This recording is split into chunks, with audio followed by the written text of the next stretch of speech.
Hoy tengo la maravillosa oportunidad una vez más de poder compartir con ustedes el mensaje del Señor que ha traído a nuestras vidas. Continuar la serie que tiene por nombre. ¿Cómo se llama nuestra serie?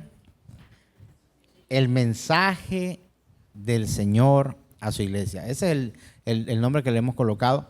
Y hemos estado trabajando en la base escritural que es el mensaje de Cristo a las 7 iglesias, que se encuentra en Apocalipsis capítulo 2. Ya vimos, como les he mencionado en prédicas anteriores, el primer mensaje introductorio, luego vimos la iglesia ¿se me olvidó?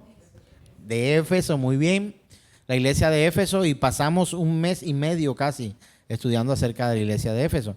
Los hermanos y los amigos que se conectan y que de pronto quisieran también tener un poco de ilustración sobre esto, en nuestra página de YouTube de Generación de Fe, podemos encontrar en la página de Generación de Fe, @Generación de Fe en YouTube, encontramos desde el principio hasta donde va la serie de este año 2026, y este mensaje también lo va a encontrar en la página @Pastor Ahmed Sánchez, también en YouTube, y puede seguir la serie si no la ha visto todo. Hoy tengo la oportunidad de continuar con el mensaje del Señor a la iglesia de Esmirna, que tiene por nombre, ¿cómo dice?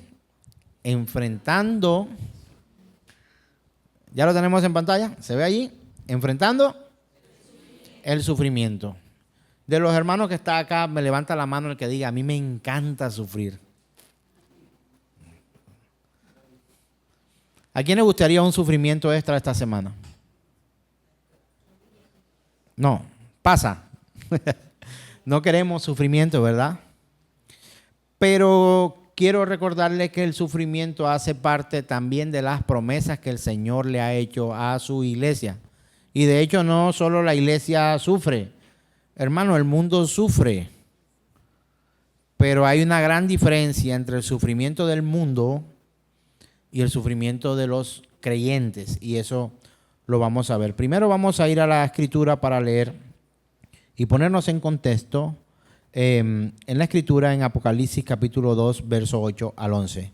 Le ruego que lo lea conmigo, lo siga y pueda tener, ojalá, a la mano la escritura y pueda verificar. Igual en pantalla tenemos el mensaje. Apocalipsis 2, 8, 11 dice: mensaje a la iglesia de Esmirna. Y escribe al ángel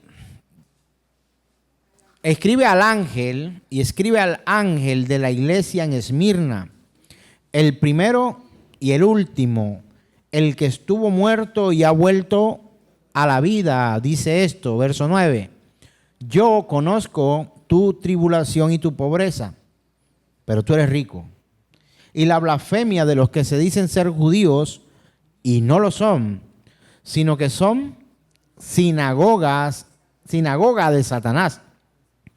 No temas lo que estás por sufrir. He aquí, el diablo echará a algunos de vosotros en la cárcel para que seáis probados. Y tendréis ¿qué? Tribulación por 10 días. Instrucción: sé fiel hasta la muerte y yo te daré la corona de vida, el premio, el galardón. Instrucciones finales dice, verso 11: el que tiene oído, oiga lo que el Espíritu dice a las iglesias. Un amparo dice: el vencedor no sufrirá daño de la muerte segunda. Amén. Gloria al Señor. Le voy a dar una percepción muy poco ortodoxa y poco bíblica cuando yo leo esta cita. Cuando lo he leído de esta forma, paso a paso, me recuerdan aquellos programas de televisión como que son de desafíos, y que dice: el competidor irá caminando por tal no sé cuándo, irá no sé qué, saltará una cerca no sé cuándo, pasará por una piscina no sé qué. Mucho cuidado, en el camino encontrará tal cosa. Al ganador le daremos ¿cómo que? El premio, se ganará no sé cuántos millones, y también tendrá la oportunidad de viajar a Disney World y hará no sé qué. Algo así. El mundo hoy ofrece un montón de cosas, pero el Señor ha dejado por escrito su plan y su propósito para compartir con nosotros. Usted, si lee esto, es una instrucción clara, no solamente de lo que el Señor quiere, sino de las instrucciones que Dios da para el creyente, para la iglesia, y lo que puede ocurrir en el camino, pero no solamente eso, sino que le da a conocer a los suyos las recompensas que pudiera encontrar allí. Vamos a hacer un leve ejercicio solamente de lectura o prelectura en cuanto a Apocalipsis 2, 8, 11. Para ello quiero que por favor me colaboren colocando nuevamente la cita allí. ¿Cuántas promesas podrías encontrar tú allí? La respuesta se la doy, son muchas promesas.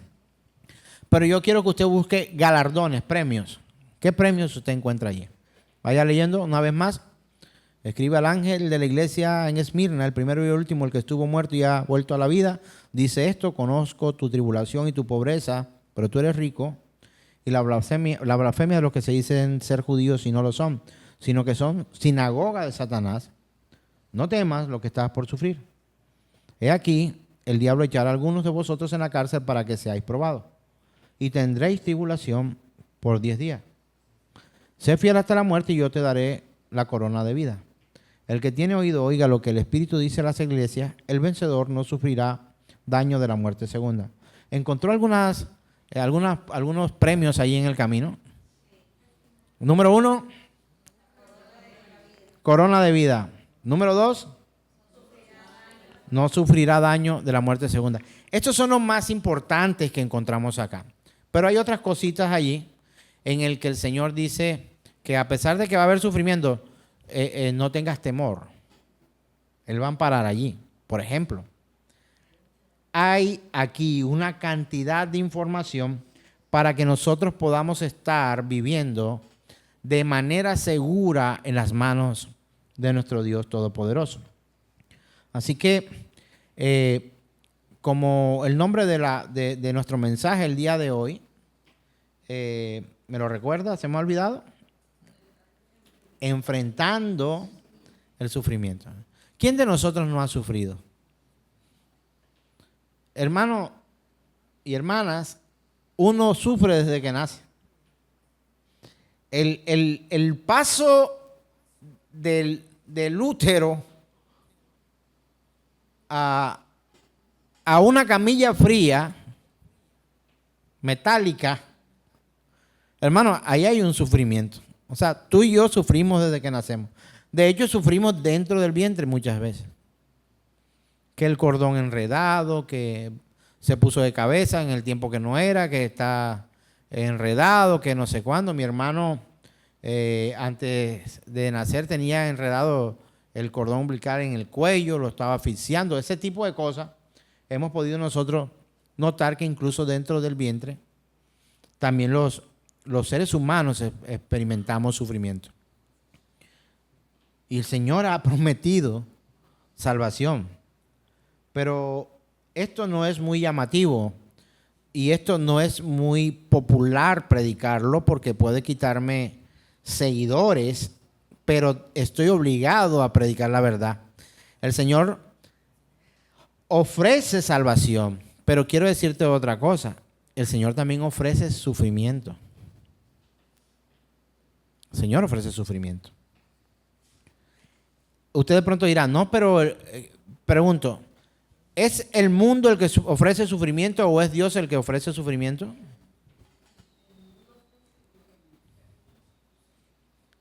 Muy bien. El mundo ofrece sufrimiento. Muy bien, Lourdes. Y Dios lo permite. Él ofrece vida y dice para que tengamos vida eterna. Y dice, también hay una parte escritural que dice, y para que tengamos vida en abundancia. Pero cuando decimos que Dios también ofrece sufrimientos, de pronto decimos, qué malo es Dios. Qué malo es Dios. Quiero decirle algo que a usted de pronto no le va a caber en la cabeza, de pronto en su cabeza redonda, lo que le voy a decir es cuadrado y no cabe. Usted y yo necesitamos sufrimiento. Porque el sufrimiento ayuda a que nosotros no solamente lo experimentemos, sino que desarrollemos algunas habilidades y situaciones y cosas que necesitamos para esta vida y también para la vida venidera. El sufrimiento es necesario en el ser humano. Es necesario sufrir.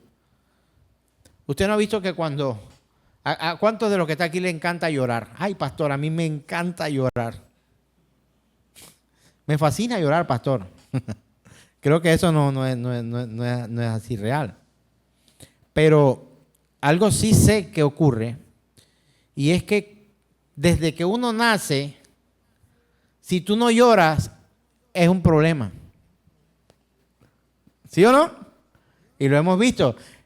El baby nace y lo sacan, y si no llora, aquí hay un problema. Cuando mi hijo Santiago, está por aquí, nació, no lloraba y sonaba como un gatico ahí. Eso inmediatamente preocupó a todos los que allí estábamos. Una preocupación terrible. Y de hecho hay niños que no han llorado y le pegan para que llore. Y lo hemos visto. Creo que ya eso lo han quitado de los protocolos médicos. Pero lo que nosotros veíamos usualmente, y de hecho todavía vemos en las películas, el pelón nace y si no llora le dan una nalgada. Lo cogen por los dos pies y ¡pac! Llore. ¿Sí o no? Y entonces cuando la mamá tiene a su hijo y percibe que el niño no llora, ¿en qué entra la madre? ¿En una alegría tremenda o en una angustia profunda? ¿Por qué mi hijo no llora? Pero cuando ve al niño llorando, entonces se estresa y se angustia. Mire, el sufrimiento es necesario. ¿He logrado convencerlo hasta ahora de que necesitas el sufrimiento? Creo que no. Todavía no te convenzo. Para ello vamos mejor a la escritura y no a comentarios sueltos del pastor. En primera carta del apóstol Pedro, capítulo 4, verso 2, encontramos lo siguiente. Hay un subtítulo en la versión Reina Valera que dice, sufriendo como cristianos. El verso 12 dice de la siguiente manera. Amados, no os sorprendáis del fuego de prueba que en medio de vosotros ha venido, ¿para qué?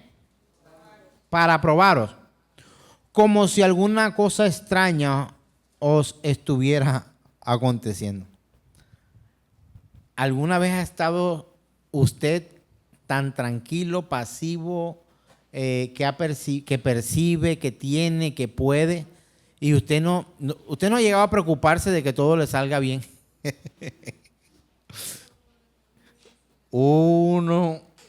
Yo soy de los que me preocupa cuando todo va bien. Obvio, yo me preocupo cuando todo va mal, por supuesto. No duermo, insomnio, me deprimo, me pongo... Porque son condiciones humanas y son actitudes que tomamos como seres humanos nosotros, ¿no? Pero a veces cuando yo veo que todo va en orden, a mí me entra una preocupación. Y digo, esto no me está cuadrando. ¿Por qué todo funciona? Qué raro, ¿ah? Si en el mundo tendrás aflicción, pero él dijo, no temáis, nuevamente, no temas, porque yo he vencido al mundo.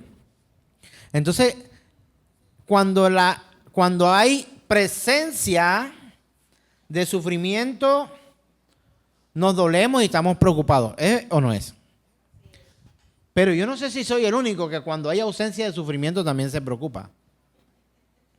Yo la tengo clara. Yo sé que en el mundo vamos a tener aflicciones. Pero cuando todo va bien, digo yo, pareciera un pensamiento pesimista anarquista, no sé, esperando como el embate de las cosas malas todo el tiempo. Pero es una realidad. En este mundo vamos a sufrir.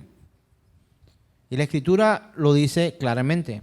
Amados, no que os sorprendáis del fuego de prueba que en medio de vosotros ha venido para probar. Pregunta técnica. ¿Este mensaje lo está dando el apóstol Pedro al mundo? La respuesta es no. Es a la iglesia. Hermano, el sufrimiento llega, tú no tienes por qué sorprenderte. Sufrimos con la pareja, sufrimos con los hijos, sufrimos con el cuerpo y las enfermedades y las dolencias. Sufrimos, hermano, a veces yo he sido de los que alguna vez ha dicho, yo me acuesto a dormir y parece que fuera peor. Me levanto más cansado de lo que, no ha dicho usted, me levanto más cansado de lo que me acosté. O sea, primero tú y yo estamos exagerando allí. Porque por lo menos el cuerpo en reposo, ahí está quieto y se está recomponiendo, etc. Pero no todos los momentos de crisis y de dolor son para destruirnos. Y es lo primero que nosotros pensamos. El apóstol Pedro le está diciendo a los hermanos, mire, no se sorprendan por el fuego de prueba que en medio de vosotros ha venido para probar. Hermano, créame que lo raro es que no venga a la prueba. A todos a veces le queremos llamar prueba y desierto. ¿Qué más? ¿Cómo está, hermano? Estoy bien. Aquí pasando un desierto y una prueba. Sí, por eso el Señor me ha metido en un desierto. ¿Y por qué? No, porque es que yo me metí ahora dejé a mi esposa y ahora estoy con otra señora. O yo estaba haciendo las cosas bien y me metí en una cuestión ilegal y el Señor me ha mandado ahora al desierto y a una prueba. La respuesta es, el Señor no te ha mandado ni ese desierto ni esa prueba. Tú estás buscando dolor y sufrimiento. Tú buscaste el ilícito. Tú acabaste el hogar. Tú hiciste... Mire, una cosa son las consecuencias de nuestro propio pecado y otra cosa son las pruebas que el Señor permite por la cual nosotros pasemos para ser probada la fe. Probada la fe. El hombre fue probado y desde el principio, el primer hombre probado de allá hasta acá, todos hemos sido probados y todos hemos fallado. Se prueba la fe. Pero resulta que a veces queremos confundir desiertos y pruebas de cosas que nosotros hemos provocado y culpamos a Dios de que Él es el que nos ha metido allí. Yo he escuchado hermanos donde hacen unas cosas terribles. Son hermanos, no estoy hablando del mundo. Y dicen, yo no sé el Señor por qué me metió a mí en esto. El Señor te metió a ti en esto. No. A veces hasta la queja con la propia esposa. Como Adán. La mujer que tú me diste. El único que podría decir eso es Adán. Tú no. Ni el marido que tú me diste. ¿Quién lo cogió? Tenga para que se entretenga. Escogemos ciertas cosas. ¿Te obligó el Señor a ti a estudiar administración de empresas y no licenciatura? No. ¿Dios te obligó, Luz, a ser bióloga y no ingeniera? No, hermano. Tenemos dentro de la soberanía de Dios, por potestad de Dios, la oportunidad de escoger ciertos detalles de la vida para poder vivir de cierta manera. Hay cosas, y no es que estás hablando del libre albedrío o estás hablando de la salvación, ni de lo uno ni de lo otro. Hay cosas tan ¿cómo te digo? Son importantes para ti y para mí, pero no van a cambiar el reino de Dios. Afecto en algo el reino de Dios, si la maestría que hago hoy la hice en inclusión y no en interculturalidad, ¿afecta eso en el reino de Dios? Yo creo que no. ¿Afecta que sea administrador de empresa y no abogado? Lo que sí afecta es que cuando cualquier prueba que Dios permite en nuestra vida, nosotros pudiéramos salir con nuestra fe reprobada.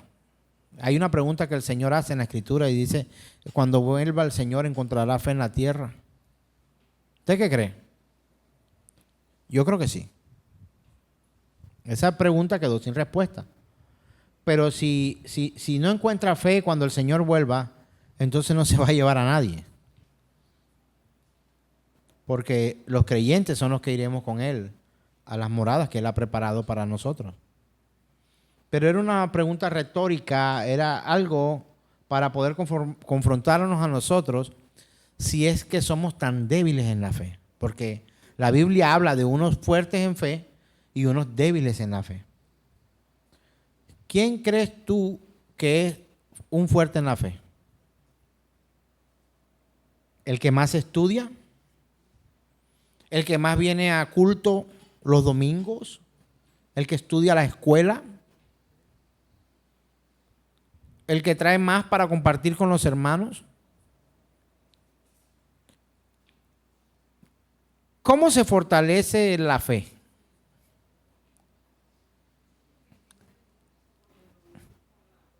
La Biblia que leo dice, a través de muchas pruebas y tribulaciones os es necesario, así es que es, o así es, que se hereda el reino de Dios. Entonces el apóstol Pedro está diciendo, no se extrañen, no se sorprendan del fuego de prueba que en medio de vosotros ha venido para probaros, como si alguna cosa extraña estuviera aconteciendo. Hermano, no es extraño sufrir.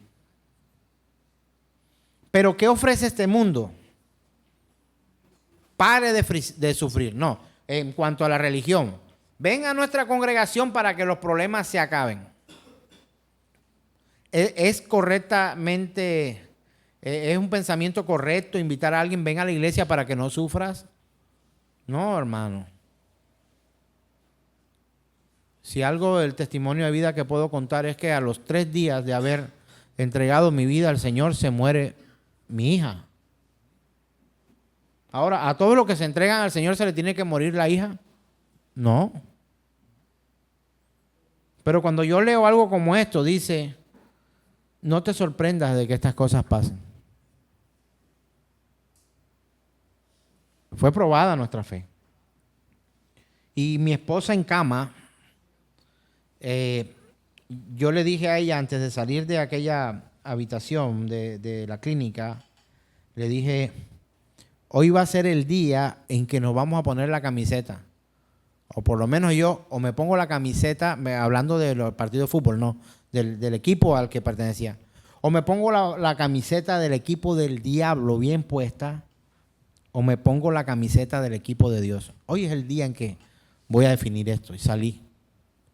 Caminé por toda la ciudad y precisamente paso por un lugar donde vendían, yo no sabía que era una tienda de cosas cristianas, de Biblia y accesorios y souvenirs. Ahí no sabía nada.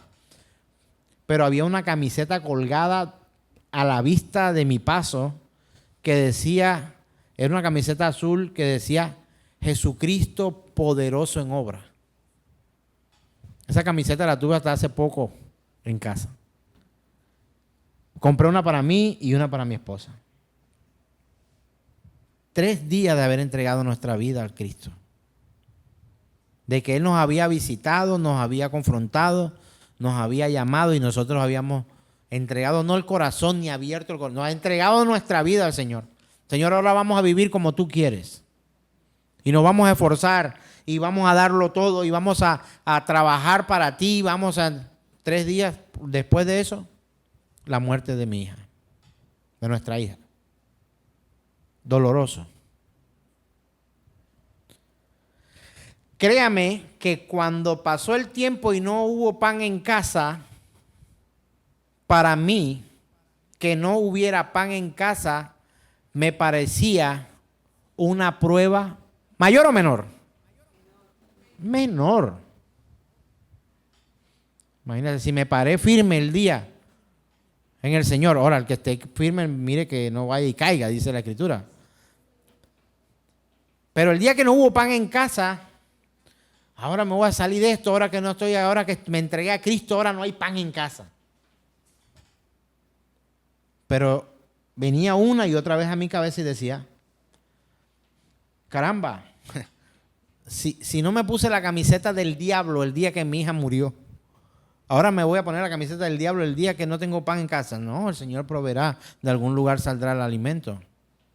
Y nuestro testimonio era, no hay pan en casa. Hermano, eche hacia adelante, crea en el Señor. Si tengo, te doy de lo que tengo. Ve a casa, vamos por algo para que tengas. Y podía transmitir a mis hermanos un mensaje distinto, pero no hay pan en casa, hermano. A mí me pasó lo mismo, imagínense. Es que cuando uno viene al Señor, uno va a sufrir, hermano. Esto es terrible. ¿Qué tipo de mensaje es este? Pero cuando el hermano me decía, no tengo pan en casa. En la casa hay, vamos y buscamos. El hermano decía, el hermano es distinto. Y Dios puede hacerlo contigo. No quiero, la Escritura dice en Corintios, no nos predicamos a nosotros mismos, sino a Jesucristo. La fortaleza que el Señor trae en medio de la prueba y de la dificultad. Ahora, ¿estoy celebrando la muerte de una hija? No estoy celebrando la muerte de una hija. Ha pasado el tiempo, más de 20 años, y si nosotros todavía recordamos eso como un dolor profundo en nuestro corazón. Pero no era el pan que hacía falta en casa lo que me iba a mí a quebrantar, decía yo allí. Pero quiero recordarle que el que sostiene verdaderamente al creyente es el Señor. No fue nosotros sostenidos en nuestra propia capacidad de comprar una camiseta y colocárnosla y un acto, entre comillas, profético para demostrar nuestra fortaleza humana, no. Sino el poder de Dios actuando en el corazón de dos débiles niños recién entregados a Cristo, pero lo que prometía que no iba a ser una vida fácil. Si le pregunto a mi esposo, ¿ha sido fácil estos 23 años en el camino del Señor? No. Desde el 2003 entregamos nuestra vida al Señor. Estamos en el 2026. Ha pasado el tiempo y sabemos que no es una vida fácil. Y hemos visto el sufrimiento una y otra vez en casa. Una y otra vez solos. Una y otra vez como parejas. Una y otra vez como familia. Una y otra vez como congregación, una y otra vez como ciudadanos, una y otra vez como trabajadores, una y otra vez como emprendedores. Hermano, negocio que yo abría, negocio que se me caía. Y yo estudié administración de empresas. Y he estudiado marketing, y he estudiado diseño. Y he sido asesor de empresas. Y entonces me contrataban, no, pero es que tú tienes muy buenas ideas, ven y trabaja con nosotros. Listo, bueno, tienes que hacer esto acá, cancela esto, quita esto por acá, sumemos esto es mucho costo, organicemos esta empresa de esta manera, te voy a diseñar por proceso, el proceso de compra, el proceso de venta, el proceso de personal, el proceso de transformación, el proceso de producción, todo esto así tal y organizamos. ¿Y cómo cree usted que le iban a las empresas? Espectacular. Montaba yo un negocio y para abajo. Sufrimiento y decía, santo Dios, ¿esto qué es? Porque a los demás le va bien y a mí no. Y es el gran problema que tú y yo tenemos la fea costumbre de tratar de compararnos todo el tiempo con otros. Tu proceso es distinto. Vamos hacia el mismo lado. Buscamos el mismo destino. El mismo lugar, la permanencia, una eternidad completa y las que vengan frente y cara a cara con Dios. Pero el proceso de cada uno es distinto. como los pecados de cada uno son distintos. Y a pesar de ese sufrimiento, el Señor fortalece a su iglesia. El sufrimiento no es nada normal, pero algo maravilloso ocurre en los creyentes. El sufrimiento tiene un propósito. En el mundo el sufrimiento no tiene... El único propósito del mundo en cuanto al sufrimiento es destruirte. Pero en el Señor el sufrimiento tiene un propósito. No es anormal. Vamos a la escritura, a primera carta del apóstol Pedro. Me encanta el apóstol Pedro cómo enfoca la doctrina, si pudiéramos decir, del sufrimiento.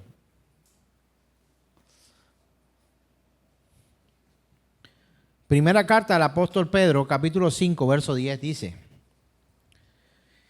y después que hayáis sufrido un poco de tiempo, el Dios de toda gracia, que os llamó a su gloria eterna en Cristo, Él mismo os perfeccionará, afirmará, fortalecerá y establecerá.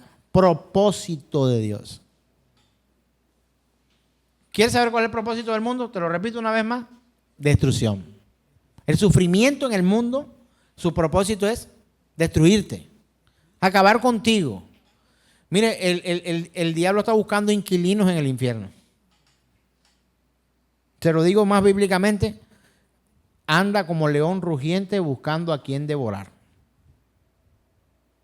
Él quiere vecinos en el infierno.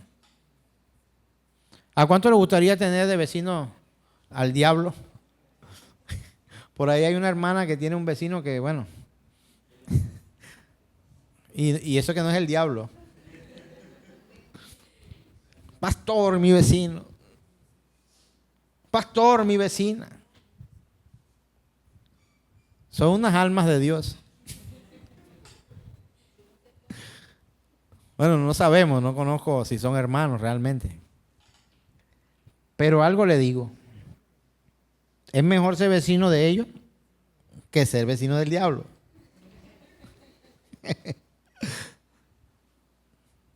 El diablo anda buscando a quien devorar y quiere acabar con tu vida.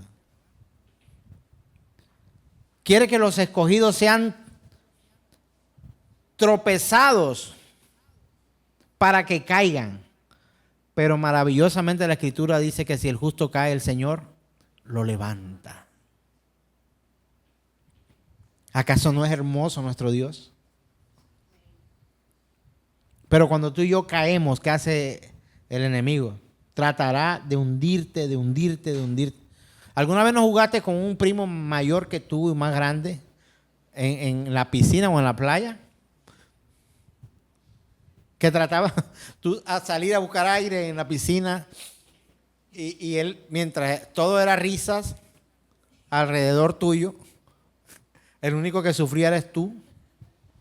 Y otra vez para adentro y otra vez.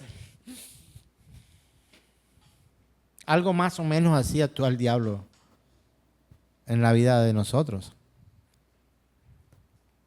Pero el Señor no actúa así. Aún en nuestros pecados y debilidades. Mira, nada nos podrá separar del amor de Cristo Jesús. Dice la Escritura, la Biblia que leemos. Nada, nada. Hermano, y voy a decir una cosa que va a parecer también terrible. Porque si yo le hago la pregunta, ¿qué es lo único que nos puede separar a nosotros de Dios? ¿Usted qué me respondería? Respóndame rapidito, así como siempre responde. ¿Qué nos separa a nosotros de Dios? El pecado. Charles Spurgeon dice: bendita aquella aflicción que me trajo a sus pies. ¿Quiere un poco más bíblico? Porque Charles Spurgeon no es el Señor. Fue un hermano, escritor, pastor, en Londres. Y fue encontrada aquella mujer en el mismo acto del adulterio. Y los ancianos de la ciudad la tomaron y la llevaron y la arrojaron a los pies del Señor. Y le hicieron una pregunta: ¿qué he de hacer? ¿Qué haremos con ella? La ley de Moisés dice que debemos apedrearla. A ver, ¿tú qué dices? ¿Qué estaba haciendo? Adulterando. Aunque lo extraño de aquí es que solamente trajeron a una sola persona, ¿cierto? Aquella mujer. Sola. ¿Estaba adulterando sola? No. ¿Cómo vivía esa mujer? ¿En santidad o en pecado? Estaba viviendo en pecado. Pero ese pecado la arrojó a los pies del Señor. Y las palabras del Señor aquel día, en contra de los que le habían traído y en contra de toda propuesta del diablo, haciendo incluso alusión a la ley de Moisés, era acabarla, lapidarla. La ley de Moisés dice que debemos levantarla a piedras hasta que muera. Eso es en lenguaje cienaguero, ¿no? Dice, la ley de Moisés dice que sea lapidada. Y dice la Escritura que el Señor ni siquiera levantó sus ojos, sino que estaba escribiendo con su dedo en tierra y dijo estas palabras: quien esté libre de pecado, que arroje la primera piedra. Y dice la palabra que fueron yéndose desde los más ancianos hasta los más jóvenes. Y cuando el Señor alza sus ojos, dice: ¿dónde están los que te acusaban?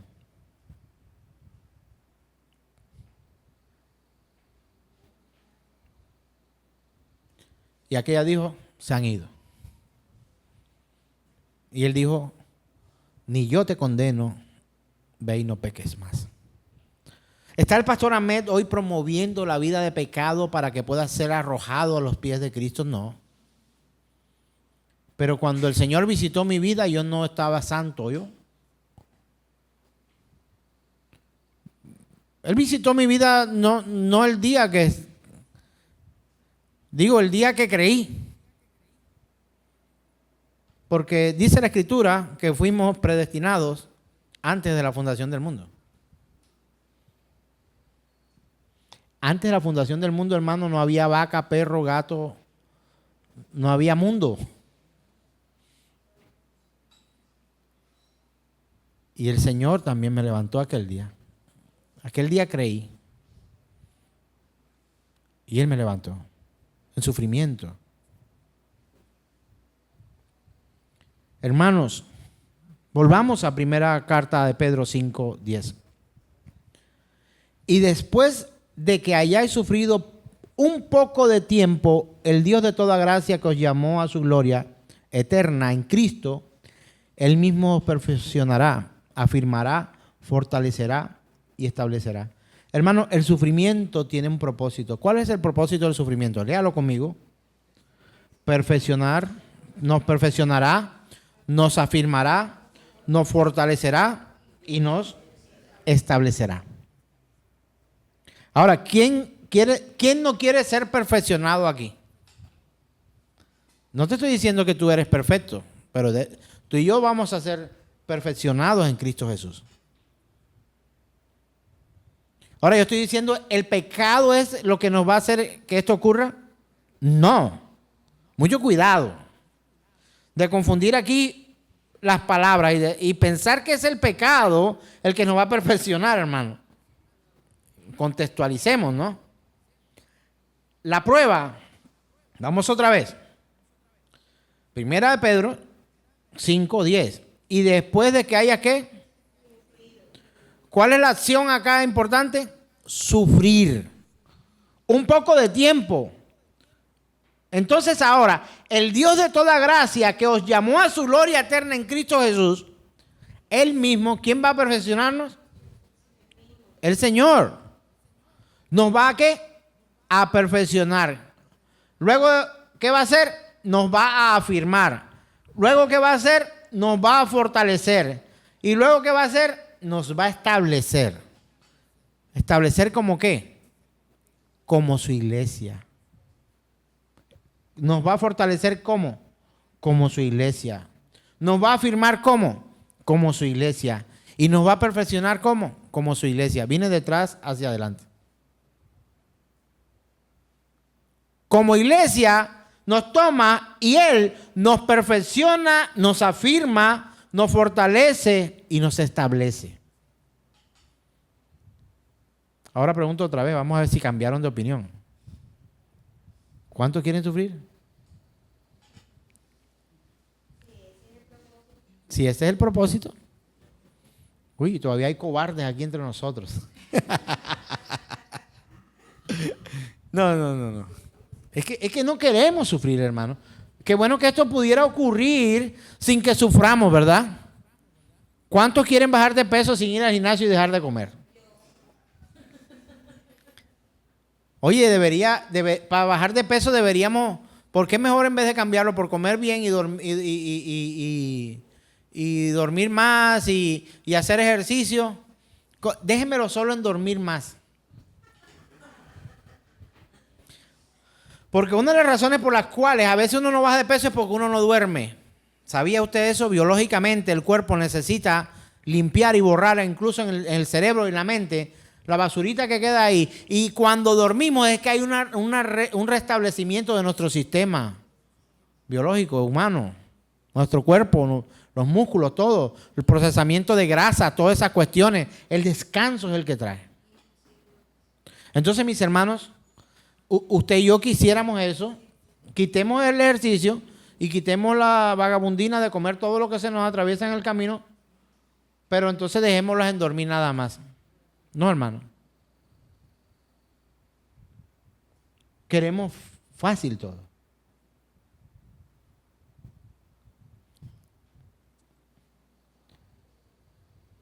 ¿Qué le sabe más rico?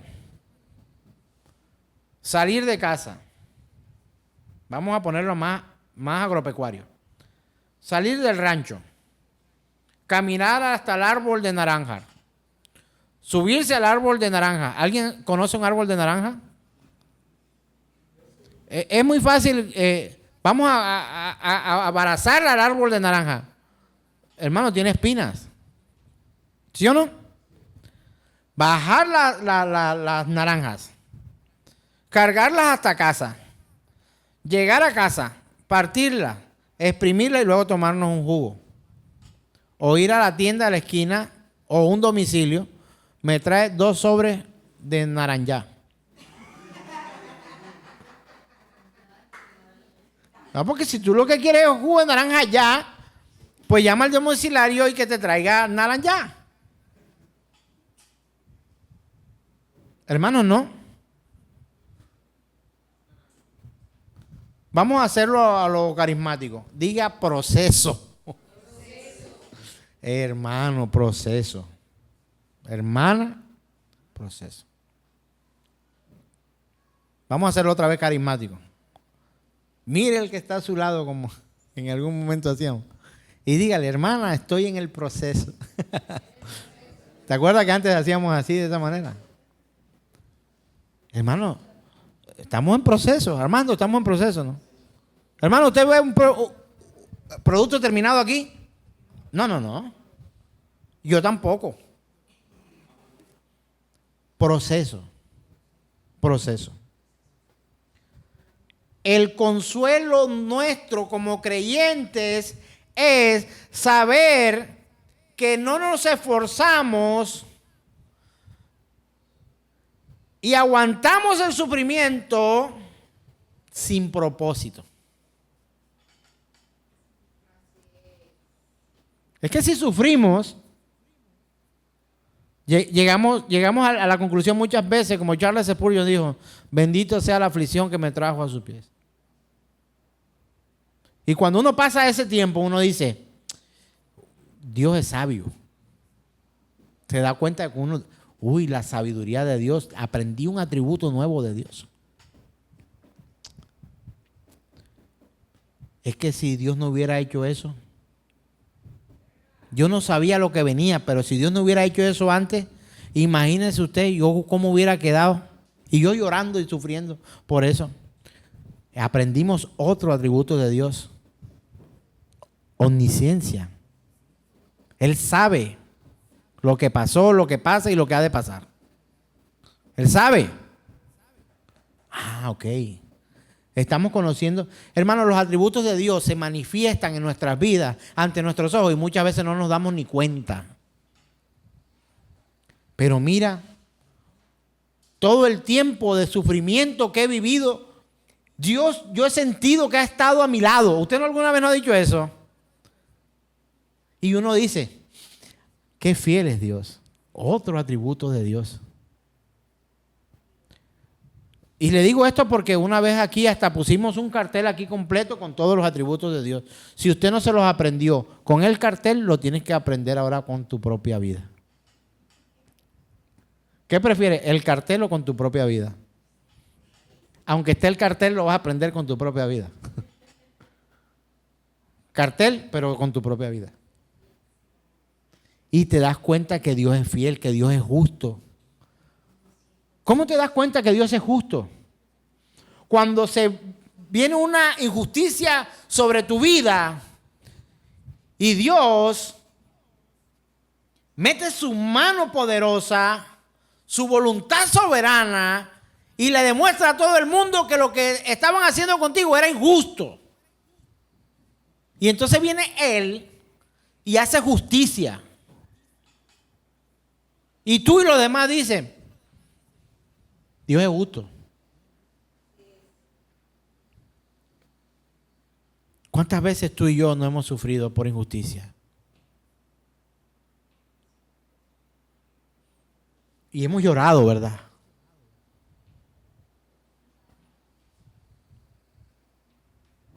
Y llegará el día en que Él mismo enjugará las lágrimas de nuestros ojos. Y ya no habrá más llanto y dolor.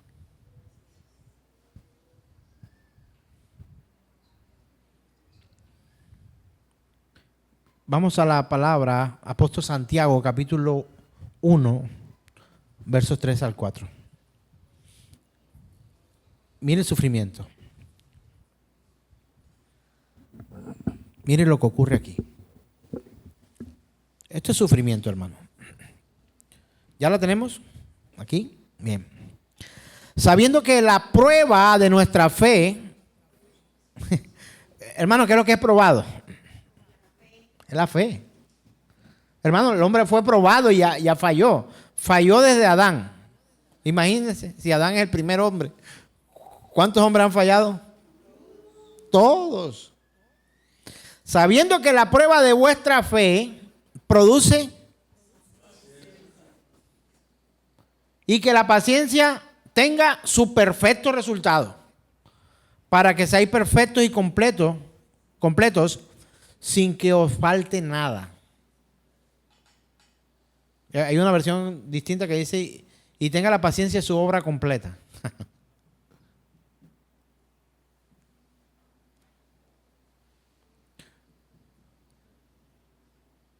Pregunta técnica. Y a los que están allá también. ¿Eres tú paciente? ¿Cuántos son pacientes acá? Tengo una paciencia espectacular. ¿Eres tú paciente?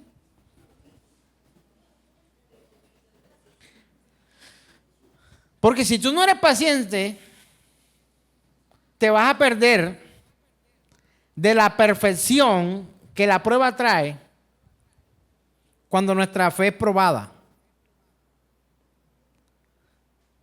Eso trae paciencia. Y esa paciencia, como obra perfecta, nos perfecciona y nos completa. Esto es que no nos falte nada.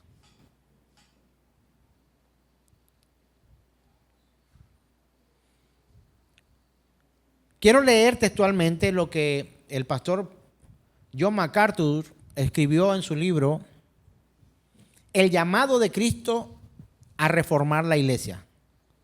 Él dice, abro comillas, Consideremos estos 2 puntos. Para los cristianos no existe tal cosa como el sufrimiento sin sentido.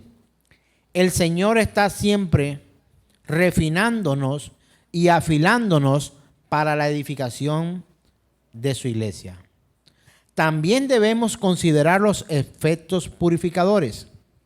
Los hipócritas y charlatanes no se mantienen firmes en medio de la persecución.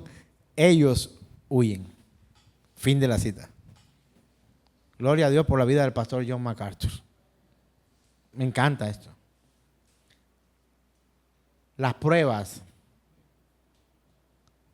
hacen huir a los cobardes.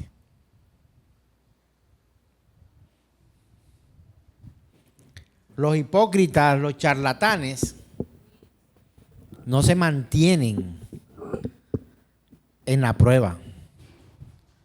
Podríamos decir entonces que la prueba es un instrumento de Dios para purificar lo suyo. Hermano, yo creo que usted lo ha dicho en algún momento, en los peores momentos de la vida de uno que uno se da cuenta quiénes son los amigos. Entonces tú estás en un lío tremendo y mira para la derecha y no ves a nadie, mira para la izquierda y ves a los mismos que viste en la derecha. Mira para allá, no ves a nadie y para acá mira a los ayudantes de este. Nadie, hermano. Y ¿sabe qué? Gloria a Dios por los que se van. Gloria a Dios por los que nos abandonan. Gloria a Dios por los que nos vituperan. ¿Sabe por qué? Porque ellos también están siendo instrumentos en esa prueba por parte de Dios para que seamos nosotros los que avancemos y que de la mano de Dios podamos decir, el Señor hasta aquí me ha ayudado. Eso es. ¿Cómo es que dicen la Escritura? Hasta aquí nos ha ayudado el Señor. ¿Cierto que sí? Hasta aquí nos ha ayudado el Señor. Hermano, gloria a Dios por el Señor, pero también gloria a Dios por los que se han ido. Se lo digo un poco más dinámicamente, gloria a Dios por los que se largaron en el momento de nuestra crisis. Porque si ellos se hubieran quedado, de pronto hasta nos hubieran entorpecido el camino. Y todavía estuviéramos viendo la prueba. Pero como nos agarramos fue de Dios y no de los otros, entonces vino la mano del Señor y fue la que me sacó. Job estaba viviendo un momento de tristeza, agonía, de luto, de tristeza, de depresión. Estaba viviendo un momento tortuoso en su vida. Y llegaron 3 amigos a darles consejos. Y aunque eran buenos consejos, algunos de los que ellos le daban, no era el mensaje que Dios estaba dándole a Job. Y llega el momento en que el Señor le dice a Job, bueno, vamos a hacer una cosa aquí. Job dice, apriétate los pantalones. ¿Cómo dice realmente? Ajusta tu cinto en tus lomos. Ahora voy a hablar yo y tú vas a escuchar. Y luego de esto, las palabras de Job son estas. Yo había oído de ti, pero ahora mis ojos te ven. Yo no te conocía, ahora te conozco. Y Job era alguien profundamente devoto de Dios.